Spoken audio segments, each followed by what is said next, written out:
سادة الأكارم وإخوة الأعزة، يا مرحبا وسهلا أيها الحفل الكريم في الجامع الندوي هذا، بقلوب تفيض بالحب والود، وأفئدة تنبض بالبشر والسرور والشوق والإخلاص والمشاعر المتدفقة الصادقة، ووجوه تتهلل بالأفراح ونسماتها، وكلمات متواضعة عطرة ناثرة شذاها.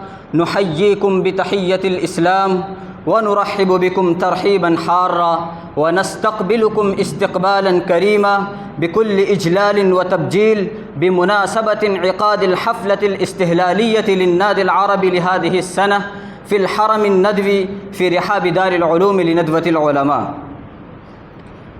أيها الإخوان وأيها السادة والأحبة، من الواضح الجلي أن لدار العلوم لندوة العلماء علاقة وطيدة وصلة وثيقة باللغة العربية الفذة النبوية والقرآنية والأدب العربي الإسلامي، فوجهت جل اهتمامها منذ فجرها إلى نشر اللغة العربية في بلادنا على أوسع نطاق، وتكوين البيئة العربية العطرة وتكييفها وبث روح الذوق العربي الخالص في قلوب المسلمين، ومثلت في هذا الصدد دورا ملموسا مرموقا، وأدت خدمات جليلة جلية، ومن أهمها المقررات الدراسية للأدب العربي وعناية أبنائها بالأدب العربي دراسة وكتابة ونقدا وتحليلا واختيارا ونشرا، بناء على ما قال سيدنا عمر بن الخطاب رضي الله تعالى عنه: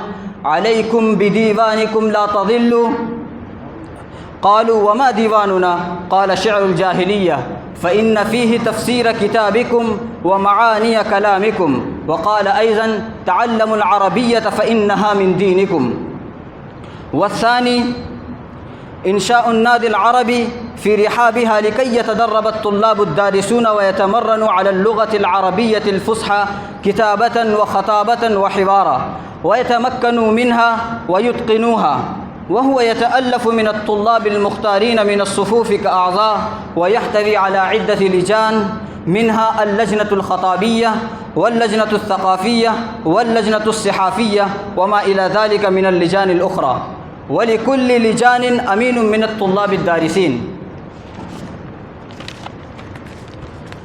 أيها الإخوان، وللنادي العربي إسهام نادر ويد بيضاء وأثر لا بأس به في تربية النشء الجديد وتنمية كفاءاتهم وصقل مواهبهم ومؤهلاتهم وتشحيذ أذهانهم دينيا وعلميا وفكريا وأدبيا، ولم يزل يهتم بعقد حفلات ومسابقات وبرامج متنوعة مختلفة أسبوعية أو شهرية كل يوم الخميس بعد انتهاء الحصص الدراسية. وفي نهاية السنة يهتم النادي العربي بعقد مسابقاته السنوية ذات الجوائز حول شتى المواضيع والعناوين النادرة. وفي العام الماضي شكل نظام جديد مبتكر وبديع للرحلة الثقافية والأدبية والترفيهية والعربية تحت إشراف الرئيس العام لندوة العلماء ورئيس النادي العربي والأساتذة المسؤولين عن النادي العربي. وهذه الرحلة لقيت في بدايتها تقديرا بالغا وإعجابا كبيرا وترحيبا حارا من مناحي بلادنا، وامتدت إليها أنظار الناس وانجذبت إليها قلوبهم، كما تركت بصمات كبيرة في قلوب الطلاب المستفيدين من بيئة عربية هذه، واستلذوا بها في مناخ عربي خلال 24 ساعة. وتكونت هذه الرحلة من برامج مختلفة متنوعة ثقافية، من الخطابة والكتابة وطرح الأسئلة والنقاش والحوار والمساجلة الشعرية ودروس من تفسير القرآن الكريم والحديث النبوي الشريف، وهكذا الألعاب الرياضية والترفيهية. وبالجملة استفاد من الرحلتين في السنة الماضية آلاف من الطلاب من دار العلوم لندوة العلماء وفروعها وما إلى ذلك من المدارس الأخرى في بلادنا عن طرق مختلفة، وأعجب بها الناس واستحسنوها كثيرا كثيرا. والأهداف التي يهدف إليها النادي العربي وبرامجه وحفلاته كلها كما يلي: الأول، امتلاك القدرة على ناصية البيان، والثاني التمكن من اللغة العربية الفصحى خطابة وكتابة وحوارا.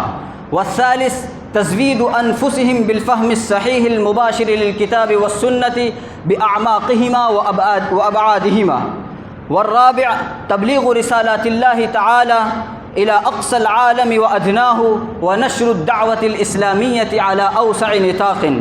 والخامس الرد على الشكوك والشبهات التي تثار حول الإسلام من قبل المستشرقين والأعداء في أسلوب علمي وعصري متين رصين.